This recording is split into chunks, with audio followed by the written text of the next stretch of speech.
Hi everyone, welcome back to the bankers grid. Guys, अगर SBI CBO recruitment process की बात करें, अगर फाइनल सिलेक्शन तक जाना है तो यहाँ पर बहुत सी बार ऐसा हुआ है कि रिटन एग्जाम क्रैक करने के बाद भी डॉक्यूमेंट्स में कुछ कमी आ जाता है तो रिजेक्शन हो जाता है। कमी एज इन कि आप एलिजिबल हो but still if you have not provided the proper और रेलेवेंट डॉक्यूमेंटेशंस तो आप लोगों का रिजेक्शन हो जाता है। इवन इन स्क्रीनिंग स्क्रीनिंग में ही रिजेक्शन हो जाता है। So it is very important कि आप स्टेप बाय स्टेप सारे डॉक्यूमेंट्स का लिस्ट को समझे कि कौन सा डॉक्यूमेंट अपलोड करना है, कौन सा डॉक्यूमेंट नहीं है, तो ऑल्टरनेटिवली कौन सा डॉक्यूमेंट अपलोड करना है। बिकॉज इट हैपेंस, आप यूट्यूब पर भी सर्च करेंगे तो आप लोगों के पास में बहुत सारा मिस इन्फॉर्मेशन अवेलेबल हो सकता है वेयर यू गेट स्टक। बाद में फॉर्म फिलअप करने के बाद में, एग्जाम के बाद में आप सोचेंगे कि यार ये डॉक्यूमेंट अपलोड करना था, अभी अपलोड नहीं करा, स्क्रीनिंग में रिजेक्शन हो गया। ओके, सो सेशन में समझेंगे ऑल रिक्वायर्ड डॉक्यूमेंट्स जो आप लोगों को अपलोड करना है during your application form. Session start करें उससे पहले, अगर आप एलिजिबल हो for SBI CBO and if you want to prepare for it very practically, जहां पर ग्राउंड लेवल पर we are supporting you for with our live classes, recorded classes, and हम लोगों ने खुद ने एग्जाम क्रैक करा है तो 3-4 साल का पूरा डेटा हम लोगों के पास में अवेलेबल है। जहां पर आप लोग स्टक होने वाले हो वही चीज हम आपको फ्लुएंटली प्रिपेयर करवाते हैं। कंप्लीट बैच है। बैच में एनरोल करने के लिए आप लोगों को व्हाट्सएप करना है। व्हाट्सएप नंबर स्क्रीन पर अवेलेबल है। जिस टाइम पर भी वीडियो को देख रहे हो, चाहे 24/7 रात में देख रहे हो, आप बैच में एनरोल करके अपना प्रिपरेशन करके इस एग्जाम को क्रैक कर सकते हो। व्हाट्सएप नंबर स्क्रीन पर अवेलेबल है। आप लोगों के लिए ये complete package, all subjects well covered, recorded classes, previous year papers, साथ में ई पीडीएफ, ई बुक्स, अगर हम बात करें यहाँ पर टेस्ट सीरीज और डिस्क्रिप्टिव राइटिंग भी इंक्लूडेड है। क्योंकि डिस्क्रिप्टिव राइटिंग में बहुत सी जगह ऐसा होता है कि आप लोगों को स्कोर करने में नहीं आता है, तो वी प्रोवाइड द सॉल्यूशन जो कि आप प्रैक्टिकली एक्सेप्ट कर सकते हो और प्रैक्टिकली कम टाइम में अच्छे नंबर लेकर आ सकते हो। पिछले साल भी हम लोगों ने जो आप लोगों को सेट्स बताए थे वही एज इट इज सेट आ गए थे। बिकॉज व्हाट हैपेंस, एक पर्टिकुलर फॉर्मेट चलता है, उसी का आपने फॉलो करा तो आप लोगों का एग्जाम अच्छे से क्रैक हो जाएगा, इवन दो आप लोगों का इंग्लिश वीक है। कंप्लीट इंटरव्यू पैकेज लेना है तो 2999 में अवेलेबल है। व्हाट्सएप नंबर स्क्रीन पर अवेलेबल है। जिस टाइम पर भी वीडियो देख रहे हो, कंप्लीट पैकेज में एनरोल करके आप लोग प्रिपरेशन स्टार्ट कर सकते हो।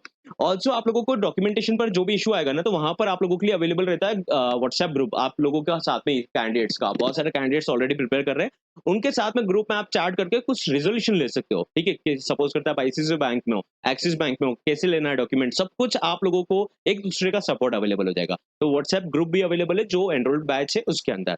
Now let's begin the session. यहाँ पर सबसे पहला डॉक्यूमेंट्स जो आप लोगों को अपलोड करना है that is ID proof. Guys, तो आईडी प्रूफ मुझे नहीं लगता कि आप लोगों को, अगर आप बैंकर हो तो इस पर मुझे समझाना पड़ेगा।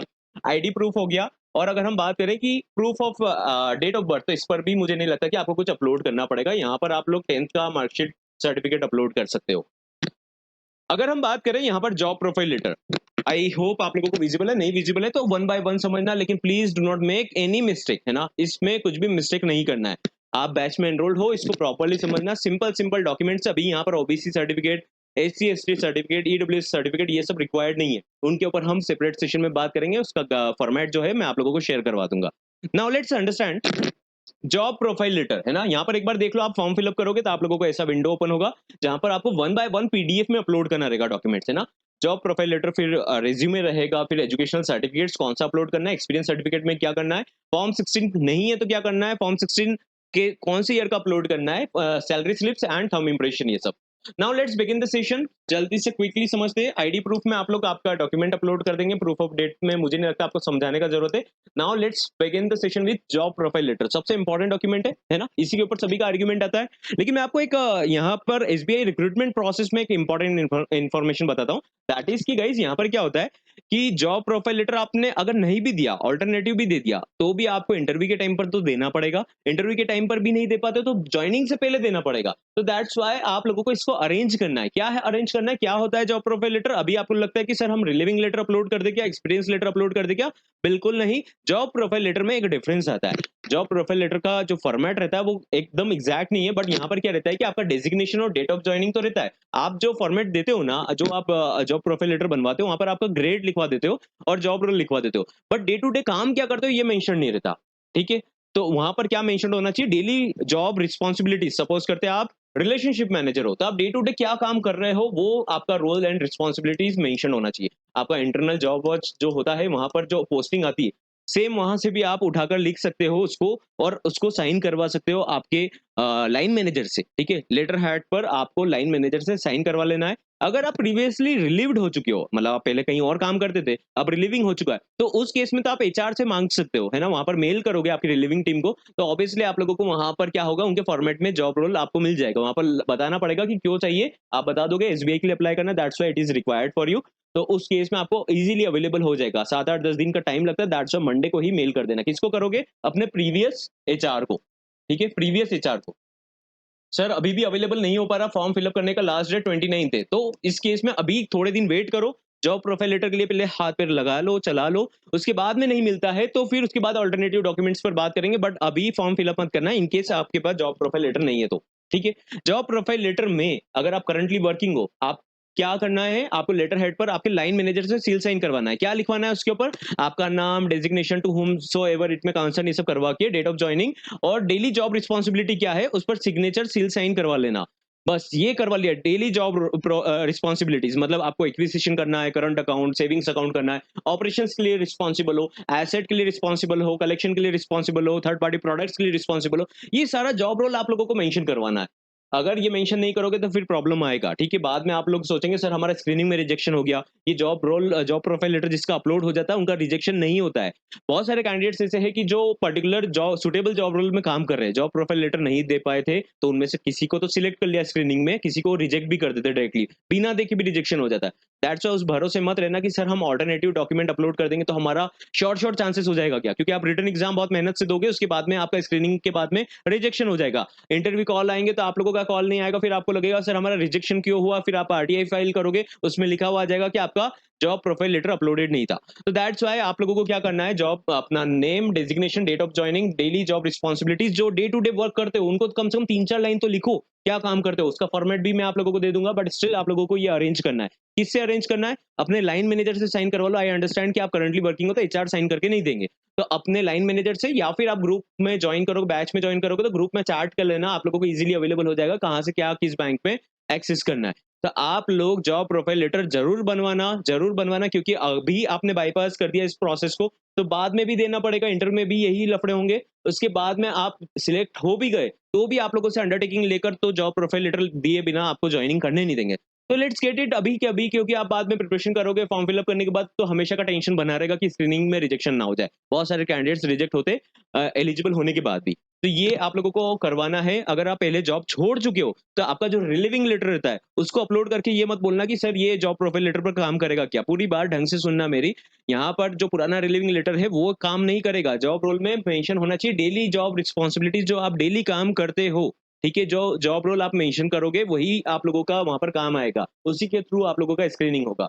नाउ लेट्स अगेन अंडरस्टैंड, और आप पहले जॉब छोड़ चुके हो, तो उस केस में अपने एचआर से मंगवा लो। उस प्रोसेस में शायद टाइम लग सकता है लेकिन 10-12 दिन में मिल जाएगा। बहुत ईज़िली मिल जाएगा, क्विकली अवेलेबल हो जाता है। आप उस पर टॉप अप कर देना मेल पर 2-3 बार, एग्ज़िट टीम को इन सबको तो ईज़िली अवेलेबल हो जाएगा। अपने प्रीवियस एम्प्लॉयर से ले लीजिएगा। आराम से हो जाएगा। इसको बायपास मत करना कि सर हम करंटली वर्किंग है दूसरे स्टेट में, यहाँ पर है। आराम से हो जाएगा। आपका जहाँ से रिलीविंग आया था वहीं पर मेल टॉप अप करो, वहाँ पर सब डिटेल्स मेंशन रहता है और वो आप लोगों को रिप्लाई ज़रूर करेंगे। अगर नहीं करते उसके बाद तो अल्टरनेटिव हम लोग देखेंगे क्या कर सकते हैं। उसके अलावा तो फिर हमको एक्सपीरियंस लेटर ही अपलोड करना पड़ेगा या रिलीविंग लेटर ही अपलोड करना पड़ेगा। Now let's understand brief resume. अभी इसमें आप लोग मिस्टेक बिल्कुल मत करना, है ना? स्क्रीनिंग होगा, ब्रीफ रिज्यूमे आप लोगों को देना है।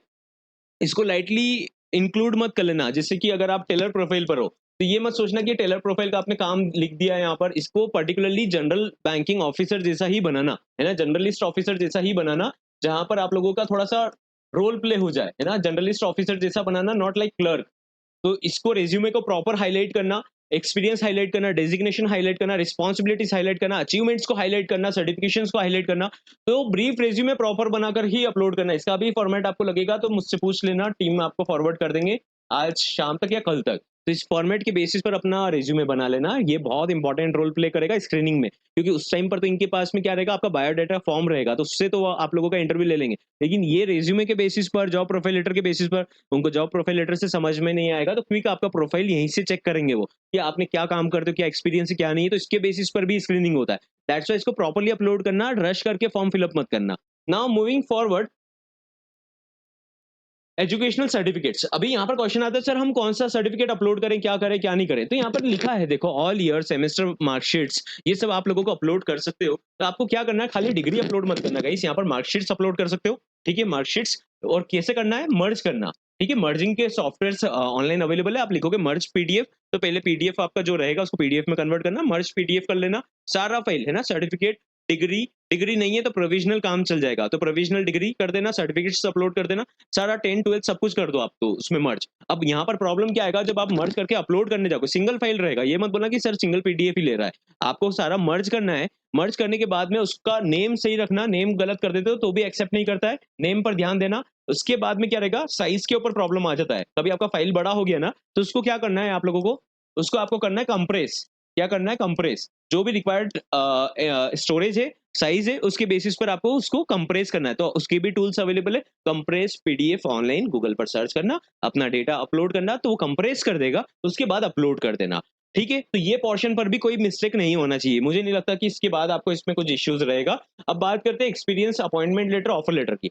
तो जो पहले जॉब करके छोड़ चुके, दूसरा ऑर्गेनाइजेशन को ज्वाइन कर लिया है, 2 साल का पुराना एक्सपीरियंस है, तो आप उसका एक्सपीरियंस लेटर उठाकर डाल सकते हो, है ना, रिलीविंग लेटर यहाँ पर काम कर जाएगा। अब बहुत सारे कैंडिडेट थ्रू आउट एक ही ऑर्गेनाइजेशन में काम कर रहे हैं, तो उस केस में उनको एक्सपीरियंस लेटर तो एचआर देगा नहीं, क्योंकि रिलीविंग पर मिलता है। तो उस केस में आपको अपॉइंटमेंट लेटर या ऑफर लेटर से भी काम चल जाएगा। तो इसका पीडीएफ अपलोड कर देना, अपॉइंटमेंट लेटर या फिर ऑफर लेटर आपका हो गया, या फिर एक्सपीरियंस लेटर। एक्सपीरियंस लेटर में क्या डाल सकते हो, रिलीविंग लेटर अपलोड कर सकते हो। उसमें मेंशन रहता है कि डेजिग्नेशन क्या था और कब से कब तक आपने काम करा। ठीक है, करंटली वर्किंग हो तो अपॉइंटमेंट लेटर अपलोड कर सकते हो। अब लेटेस्ट सैलरी स्लिप भी अपलोड कर सकते हो इसके साथ में, अगर एक्सपीरियंस लेटर के साथ में आपको अपलोड करना है तो, इफ स्टिल वर्किंग नाउ, तो वो एज ए प्रूफ काम कर जाता है। ठीक है, तो एक्सपीरियंस सर्टिफिकेट में क्या अपलोड करना है, ऑफर लेटर और करंट सैलरी स्लिप लेटेस्ट मर्ज कर देना सेम, और अपलोड कर देना। इसमें कोई डाउट नहीं होगा। उसके बाद भी रहता है तो व्हाट्सएप कर लेना या फिर कमेंट कर देना। अगर फर्दर हम बात करें तो फॉर्म 16, अब जो करंटली वर्किंग नहीं है उनको पहले बता देता हूँ फॉर्म 16 में क्या करना है। आप करंटली वर्किंग नहीं हो तो क्या करना है, अपने प्रीवियस एम्प्लॉयर का आपने अगर रिलीविंग के टाइम पर लिया होगा डॉक्यूमेंट तो वहां पर अपलोड कर देना। अदरवाइज जो लास्ट सैलरी स्लिप आप लोगों को फुल एंड फाइनल सेटलमेंट आया होगा तो उसको अपलोड करना, फिर उसके अलावा कोई ऑप्शन बचता नहीं है। लेकिन मुझे लगता है कि आप करंटली वर्किंग हो तो फॉर्म 16 वहीं का अपलोड कर देना तो चल जाएगा। वहां से वो लोग चेक करते हैं whether you are actually working और नॉट, सारे पैरामीटर्स होते हैं। फॉर्म 16 के बिना वो आप लोगों को लेटर ऑन प्रॉब्लम क्रिएट करते हैं। और अगर हम बात करें सैलरी स्लिप कब का अपलोड करना है, तो सैलरी स्लिप भी अगर आप करंटली वर्किंग हो तो लेटेस्ट सैलरी स्लिप अपलोड कर दो, 1-2 महीने पुराना चलता है। और आप करंटली वर्किंग नहीं हो, उसमें प्रॉब्लम आएगा कि सर हम वर्किंग ही नहीं है तो कहाँ से लाएं, तो पुराना सैलरी स्लिप अपलोड करो, फुल एंड फाइनल सेटलमेंट का अपलोड करो। कुछ ना कुछ तो आपके मेल पर रिकॉर्ड अवेलेबल रहेगा, उसको अपलोड करना। अदरवाइज आप फिर प्रॉब्लम में आओगे, है ना। डॉक्यूमेंट आपके पास नहीं है प्रॉपर तो अपलोड मत करो जब तक आपका कंफर्मेशन नहीं होता है कि आपका यस रिक्वायर्ड डॉक्यूमेंट्स है। फॉर्म 16 का मैंने आपको बताया कि करंट एम्प्लॉयर का इजीली अवेलेबल हो जाएगा, 1-2 दिन लग जाएगा, मिल जाएगा, ऑफिस में जाना, सर्च कर लेना, डाउनलोडेड नहीं है तो। आपने आईटीआर फाइल करा होगा तो ऑब्वियसली आप लोगों के लिए डेटा अवेलेबल रहेगा। ठीक है, तो फॉर्म 16 हो गया। अगर हम बात करें तो सैलरी स्लिप भी आप लोगों के लिए अवेलेबल रहेगा, करंटली वर्किंग नहीं हो तो फुल एंड फाइनल सेटलमेंट का पुराना अपलोड कर देना, या फिर आपने वहां से कुछ प्रिंट आउट लिए होंगे तो वो अपलोड करना, उसको डाउनलोडेड होगा तो उसको अपलोड कर देना। ठीक है, तो ये मेन काम हो गया। इसके बाद अगर हम बात करें तो यहाँ पर आप लोगों के पास में लेफ्ट हैंड आ जाएगा, और यहाँ पर आप लोगों को क्या अपलोड करना है, यहाँ पर हैंड रिटन डिक्लेरेशन आएगा। तो हैंड रिटन डिक्लेरेशन पर ध्यान देना, प्रॉपर उसको अपलोड करना, क्योंकि वहीं पर राइटिंग भी मैच होता है आप लोगों का एग्जामिनेशन पे, है ना, तो वो राइटिंग मैच करा जाता है। That's why hand written declaration properly upload करना। थंब इंप्रेशन प्रॉपर करना, क्लियर विजिबल होना चाहिए, नहीं होता है तो भी आप चेक करना कि कंप्रेस करने के चक्कर में उसका क्वालिटी ना बिगाड़ दो।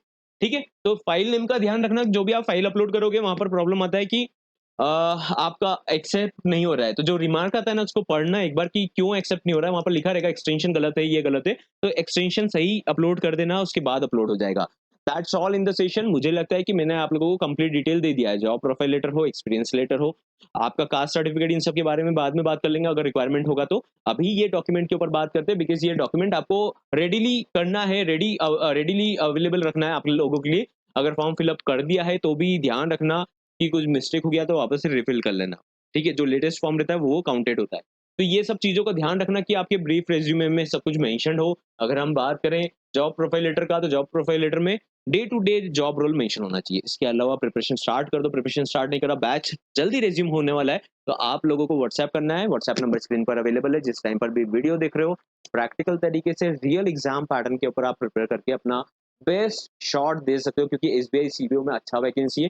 किसी और बैंक में अभी इतना वैकेंसी नहीं आ रहा है, तो इतना लाइटली मत लीजिएगा। Complete package under the offer 2499 में है रिटन एग्जाम का, and with interview it is available at 2999। Okay, prices ज़्यादा टाइम तक के लिए ये नहीं अवेलेबल रहेंगे, ऑफर क्विकली रिवाइज होगा एंड लेटर ऑन आप लोगों के लिए थोड़ा सा कॉस्टली हो जाएगा। बट अभी आप प्रिपरेशन करना चाहते हो तो अर्ली आप प्रिपरेशन स्टार्ट कर सकते हो। ओके, चलो मिलते हैं नेक्स्ट सेशन।